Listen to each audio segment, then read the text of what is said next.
Welcome to Mint the right guidance. അപ്പം നമ്മളെല്ലാവരും ആകാംക്ഷയോടെ കാത്തിരുന്ന SSC CGLയുടെ നോട്ടിഫിക്കേഷൻ വന്നിരിക്കുകയാണ്. 12,000-ലധികം വേക്കൻസീസ് ആണുള്ളത്. അതേപോലെ കുറച്ച് ഇമ്പോർട്ടൻ്റ് ആയിട്ടുള്ള മാറ്റങ്ങളും വന്നിട്ടുണ്ട്. അത് നമുക്ക് വിശദമായിട്ട് തന്നെ ഈ വീഡിയോയിൽ ഡിസ്കസ് ചെയ്യാം. അപ്പോൾ വീഡിയോയിലേക്ക് കിടക്കുന്നതിന് മുമ്പ് എന്തായാലും സബ്സ്ക്രൈബ് ചെയ്യാൻ മറക്കണ്ട. അതേപോലെ ഈ വീഡിയോ ഇഷ്ടപ്പെടുകയാണെങ്കിൽ ലൈക്ക് ചെയ്യാനും മറക്കണ്ട. അപ്പോൾ നമുക്ക് കണ്ടാലോ എന്താണ് ഈ നോട്ടിഫിക്കേഷൻ്റെ ഇമ്പോർട്ടൻ്റ് കാര്യങ്ങളെന്ന്. ഫസ്റ്റ്, നമ്മൾക്ക് ആപ്ലിക്കേഷൻ സബ്മിറ്റ് ചെയ്യാനുള്ള ഡേറ്റ് വന്നിട്ടുണ്ട്. നമ്മളുടെ 21 മെയ് മുതൽ 22 ജൂൺ വരെയാണ് നമുക്ക് ആപ്ലിക്കേഷൻ്റെ വിൻഡോ എന്ന് പറയുന്നത്. അപ്പോൾ 21 മെയ് മുതൽ 22 ജൂണിനുള്ളിൽ നിങ്ങൾ ആപ്ലിക്കേഷൻ സബ്മിറ്റ് ചെയ്യേണ്ടതാണ്. അതേപോലെ നമുക്ക് ലാസ്റ്റ് ഡേറ്റ് ആൻഡ് ടൈം എന്താണ്? 22 ജൂൺ ആണ്. 11 മണി, രാത്രി 11 മണിക്കുള്ളിൽ നമ്മൾ ആപ്ലിക്കേഷൻ സബ്മിറ്റ് ചെയ്തോളാം. അതേപോലെ നമ്മൾ ഫീ ഒക്കെ പേ ചെയ്യാൻ 23 ജൂൺ വരെ നമുക്ക് ടൈം ഉണ്ട്. അതേപോലെ എന്തെങ്കിലും കറക്ഷൻ ഉണ്ടെങ്കിൽ ആപ്ലിക്കേഷൻ ഫോമിൽ നമുക്ക് 29 ജൂൺ മുതൽ 1 ജൂലൈ വരെ ടൈം കൊടുത്തിട്ടുണ്ട്. അതേപോലെ നമ്മളുടെ എക്സാമിൻ്റെ ഡേറ്റ്സ് ഇതാണ് നമുക്ക് കൂടുതൽ ഇമ്പോർട്ടൻ്റ് ആയിട്ട് വരുന്നത്, അല്ലേ? അപ്പോൾ 21 മെയ് മുതൽ 22 ജൂൺ വരെ നമുക്ക് ആപ്ലിക്കേഷൻ വിൻഡോ. അപ്പോൾ എക്സാംസ് എപ്പോഴാണ്? നമ്മുടെ Tier 1 എക്സാം വരുന്ന ടെൻറ്റേറ്റീവ് ഡേറ്റ് നമ്മൾ പറയുന്നത് ഓഗസ്റ്റ് മുതൽ സെപ്റ്റംബറിൻ്റെ ഇടയിലായിരിക്കും നമ്മളുടെ ഫസ്റ്റ് tier എക്സാം വരുന്നത്. സോ Tier 1 നമുക്ക് ഓഗസ്റ്റ് സെപ്റ്റംബർ 2026 പ്രതീക്ഷിക്കാവുന്നതാണ്. അപ്പോൾ Tier 2 ഡിസംബർ 2026 നമുക്ക് പ്രതീക്ഷിക്കാൻ പറ്റുക. അപ്പം നമ്മളിപ്പോൾ ആപ്ലിക്കേഷൻ കൊടുക്കുന്നു. മെയ് മുതൽ ജൂൺ വരെയാണ് നമുക്ക് ആപ്ലിക്കേഷൻ്റെ വിൻഡോ വരുന്നത്. എന്നിട്ട് ഓഗസ്റ്റ് സെപ്റ്റംബറിൽ നമുക്ക് നമ്മുടെ Tier 1 നടക്കും. Tier 2 ഡിസംബറിൽ നടക്കും. അപ്പോൾ എത്രയും പെട്ടെന്ന് തന്നെ നമ്മൾ കൃത്യമായിട്ട് Tier 1-നും Tier 2-നും പ്രിപ്പയർ തന്നെ ചെയ്ത് ഓൾറെഡി തുടങ്ങിയിട്ടുണ്ടാവണം. ഓൾറെഡി തുടങ്ങിയിട്ടില്ല എന്നുണ്ടെങ്കിൽ നമ്മളിപ്പോൾ എത്രയും പെട്ടെന്ന് തന്നെ പ്രിപ്പയർ ചെയ്ത് തുടങ്ങണം. പ്രയോറിറ്റി ആയിട്ട് പ്രിപ്പയർ ചെയ്ത് തുടങ്ങേണ്ട സമയം ആയി കഴിഞ്ഞിരിക്കുന്നു. പിന്നെ നമുക്ക് ഇമ്പോർട്ടൻ്റ് ആയിട്ടുള്ള എന്തൊക്കെയാണ്? നമ്മൾ പറഞ്ഞു 12,000-ലധികം വേക്കൻസീസ് വന്നിട്ടുണ്ടെന്നല്ലേ. അപ്പോൾ 12,256 12,256 വേക്കൻസീസ് ആണ് 2026 2025-ലോ 2025 ഉണ്ടായിരുന്നത് 14,582 ആണ്. അപ്പോൾ ജനറലി ട്രെൻഡ് നോക്കുകയാണെങ്കിൽ നമുക്ക് കഴിഞ്ഞ 2 കൊല്ലത്തെ വെച്ച് നോക്കുമ്പോൾ കുറച്ചും കൂടെ കുറവാണ് വേക്കൻസീസ്. പക്ഷെ അതിന് മുമ്പത്തെയൊക്കെ വേക്കൻസീസ് നോക്കിയാൽ 2023 8,415 ഉള്ളൂ. 2021 7,621 ഉള്ളൂ. അപ്പോൾ ഇതൊക്കെ വെച്ച് നോക്കുമ്പോൾ 12,000 കൂടുതൽ തന്നെയാണ്, അല്ലേ? അപ്പോൾ അത്യാവശ്യം നോർമൽ ആയിട്ടുള്ള നമ്മൾ എക്സ്പെക്ട് ചെയ്ത എമൗണ്ട് ഓഫ് വേക്കൻസീസ് തന്നെയാണ് വന്നിട്ടുള്ളത്. പിന്നെ ഏജ് ലിമിറ്റിൻ്റെ ഒരു കാര്യം നിങ്ങൾ ശ്രദ്ധിക്കേണ്ടത്, പല പോസ്റ്റിനും ഓരോ പോലത്തെ ഏജ് ലിമിറ്റ് ആണ്, അല്ലേ? ജനറലി നോക്കുകയാണെങ്കിൽ 18 മുതൽ 32 വരെയാണ് മാക്സിമം ആയിട്ട് നമുക്ക് ഏജ് വരുന്നത്. ഈ ഏജ് ലിമിറ്റ് ചില പോസ്റ്റുകൾക്കൊക്കെ 27 ഏജ് ലിമിറ്റ് ആയിട്ട് വരുന്നത്.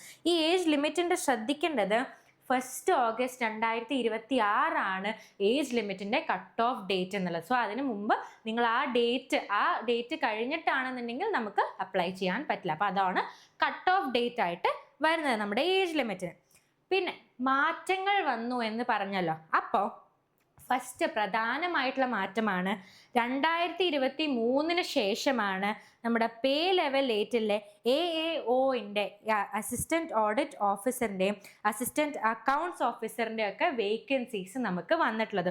ഓൾമോസ്റ്റ് 1,500 വേക്കൻസീസ് ആണ് നമുക്ക് വന്നിട്ടുള്ളത്. അപ്പോൾ 2023 ശേഷം നമുക്ക് ഇപ്പോഴാണ് ഈ പേ ലെവൽ 8-ലെ ഗസറ്റഡ് ഓഫീസേഴ്സിൻ്റെ വേക്കൻസീസ് ആണ് നമ്മൾ ശ്രദ്ധിക്കേണ്ടതാണ്. അപ്പോൾ ഗ്രൂപ്പ് ബി എൻട്രി ലെവലിൽ തന്നെ ഗസറ്റഡ് ഓഫീസറായിട്ട് കയറാൻ പറ്റുന്ന ഒരു വേക്കൻസിയാണ് ഈ വന്നിട്ടുള്ള പേ level 8-ൻ്റെ vacancy.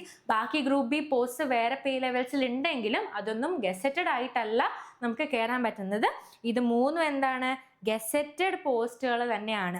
Assistant audit officer central കാഡറിലുള്ളത്, അസിസ്റ്റൻറ്റ് ഓഡിറ്റ് ഓഫീസർ സ്റ്റേറ്റ് കാഡറിൽ, അസിസ്റ്റൻറ്റ് അക്കൗണ്ട്സ് ഓഫീസർ സ്റ്റേറ്റ് കാഡറിലാണുള്ളത്. ഇതിൻ്റെ ഏജ് ലിമിറ്റ് വരുന്നത് 18 മുതൽ 30 വയസ്സ് വരെയുള്ള ആൾക്കാർക്കാണ് ഇത് എഴുതാൻ പറ്റുന്നത്. അപ്പോൾ ഇത് ഒരു വലിയ മാറ്റം തന്നെയാണ്. കുറേ കൊല്ലങ്ങൾക്ക് ശേഷമാണ്, നല്ലൊരു ഓപ്പർച്യൂണിറ്റിയാണ്. നമുക്ക് ഗസറ്റഡ് ഓഫീസറായിട്ട് തന്നെ എൻട്രി ലെവലിൽ കയറാൻ പറ്റുന്നതാണ്. പേ സ്കെയിൽ ഒരു 47,600 മുതൽ 1,51,100 വരെ തന്നെ റേഞ്ചും വരുന്നുണ്ട്. അപ്പോൾ നല്ലൊരു ഓപ്പർച്യൂണിറ്റി ആയിട്ടാണ് ഈ പുതിയ മാറ്റം വന്നിട്ടുള്ളത്. പിന്നെ വേറെന്തൊക്കെ പോസ്റ്റുകളാണത്? വേറെ ഗ്രൂപ്പ് ബി നോക്കുകയാണെങ്കിൽ അസിസ്റ്റന്റ് സെക്ഷൻ ഓഫീസർ ഉണ്ട്, സെൻട്രൽ സെക്രട്ടേറിയറ്റ് സർവീസിൽ കയറാം, IB കയറാം, റെയിൽവേ മിനിസ്ട്രിയിൽ കയറാം, എക്സ്റ്റേണൽ അഫയേഴ്സ് മിനിസ്ട്രിയിൽ കയറാം. അസിസ്റ്റന്റ് ഉണ്ട്, പല ഡിപ്പാർട്ട്മെന്റ്സിലും ഓർഗനൈസേഷൻസിലും ഒക്കെ കയറാം. ഇൻസ്പെക്ടർ, സെൻട്രൽ എക്സൈസ് ഇൻസ്പെക്ടർ ആയിട്ട് CBIC കയറാം.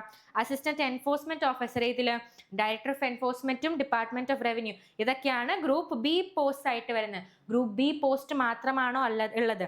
അല്ല, ഗ്രൂപ്പ് സി പോസ്റ്റുകൾക്കും നമ്മൾക്ക് ഈ എക്സാമിൽ അപ്ലൈ ചെയ്യാം അല്ലേ. അപ്പൊ ഗ്രൂപ്പ് സി പോസ്റ്റ് ഏതൊക്കെയാണുള്ളത്? Inspector of income tax CBDT, auditor CAG CGDA അങ്ങനത്തെ ഓഫീസസിൽ, പിന്നെ അക്കൗണ്ടന്റ് അല്ലെങ്കിൽ ജൂനിയർ അക്കൗണ്ടന്റ് പല മിനിസ്ട്രീസിലും ഡിപ്പാർട്ട്മെന്റ്സിലും, സീനിയർ സെക്രട്ടേറിയറ്റ് അസിസ്റ്റന്റ് അല്ലെങ്കിൽ അപ്പർ ഡിവിഷൻ ക്ലർക്സ് പല സെൻട്രൽ ഗവൺമെന്റ് ഓഫീസസിലും നമുക്ക് കിട്ടാൻ പറ്റും.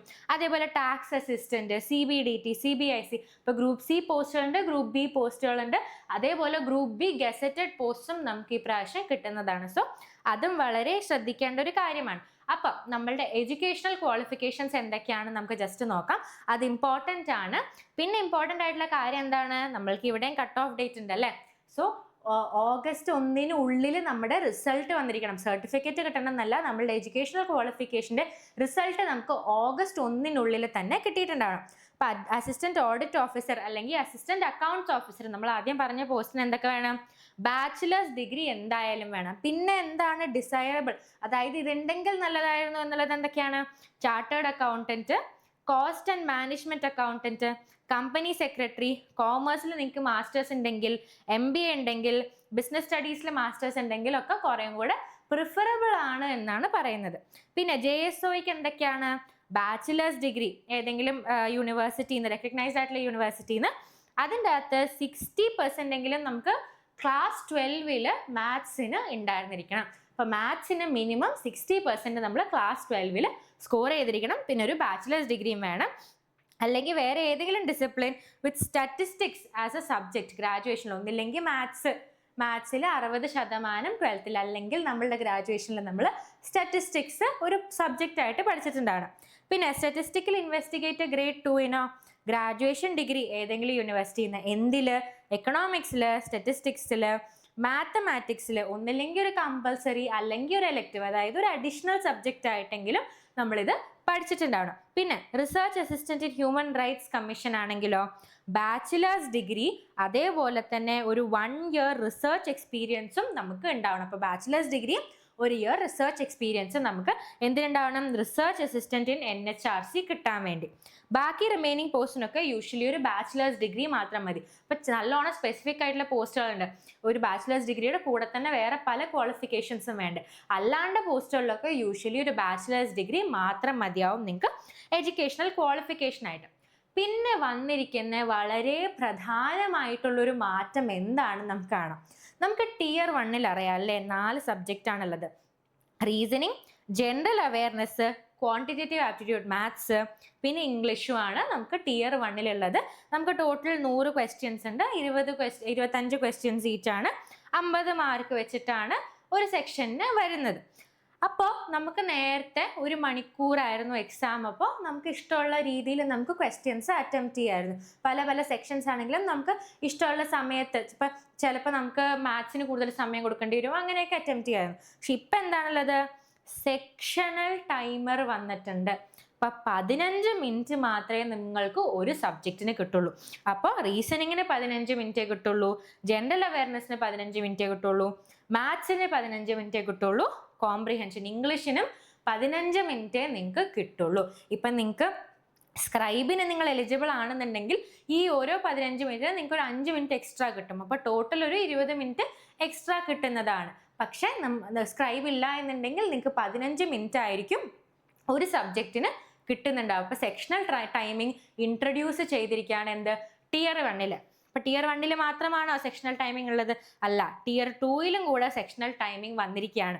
അപ്പൊ Tier 2 നമുക്ക് ഓൾറെഡി സെക്ഷൻസ് ആയിട്ടുണ്ട് അല്ലേ, ആ സെക്ഷൻസിന്റെ ഉള്ളിൽ തന്നെ നമുക്ക് ടൈമിംഗ് ഉണ്ട്. ഇപ്പൊ ഫസ്റ്റ് നോക്കുകയാണെങ്കിൽ പേപ്പർ 1 നോക്കുകയാണെന്നുണ്ടെങ്കിൽ സെക്ഷൻ 1 മാത്സും ഉണ്ട്, റീസണിങ്ങും ഉണ്ട് അല്ലേ.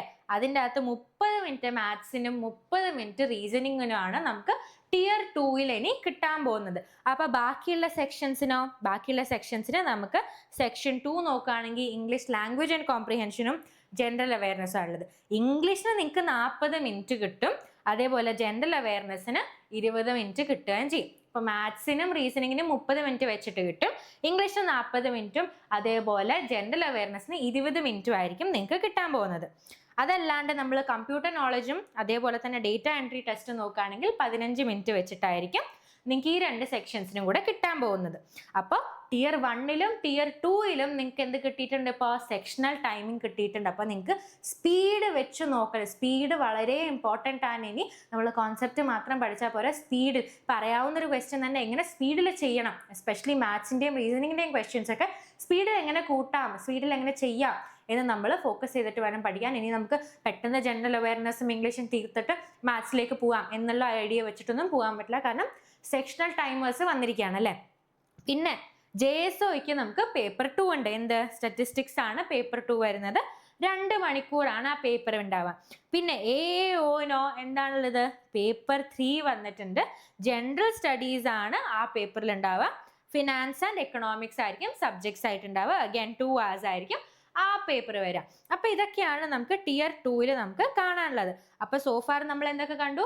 മെയിൻ മാറ്റങ്ങൾ എന്തൊക്കെയാണ്? ഒന്ന്, നമ്മൾക്ക് AO എന്ന് പറഞ്ഞ പോസ്റ്റ് പേ ലെവൽ 8ലെ ഗസറ്റഡ് ആയിട്ടുള്ള പോസ്റ്റുകൾ വന്നിട്ടുണ്ട് ഗ്രൂപ്പ് ബിയിലെ. അപ്പൊ അത് വളരെ നല്ലൊരു ഓപ്പർച്യൂണിറ്റിയാണ്. അതേപോലെ ശ്രദ്ധിക്കേണ്ട കാര്യം എന്താണ്? സെക്ഷണൽ ടൈമേഴ്സ് നമ്മളുടെ പേപ്പറിൽ നമ്മളുടെ എക്സാംസിൽ ഇൻട്രൊഡ്യൂസ് ചെയ്തിട്ടുണ്ട്. അപ്പൊ സ്പീഡ് വളരെ ഇമ്പോർട്ടൻ്റ് ആയിട്ട് വരികയാണ്. നമുക്ക് കോൺസെപ്റ്റ് അറിഞ്ഞാൽ മാത്രം പോരാ, നമുക്ക് ആ കോൺസെപ്റ്റ് പെട്ടെന്ന് ആൻസറിലേക്ക് പെട്ടെന്ന് ട്രാൻസ്ലേറ്റ് ചെയ്യാനും പറ്റണം, പെട്ടെന്ന് നമുക്ക് ആൻസറിലേക്ക് എത്താനും പറ്റണം. അപ്പോൾ സ്പീഡും പ്രാക്ടീസും വളരെയധികം ഇമ്പോർട്ടൻ്റ് ആയിട്ട് തന്നെയാണ് വരുന്നത്.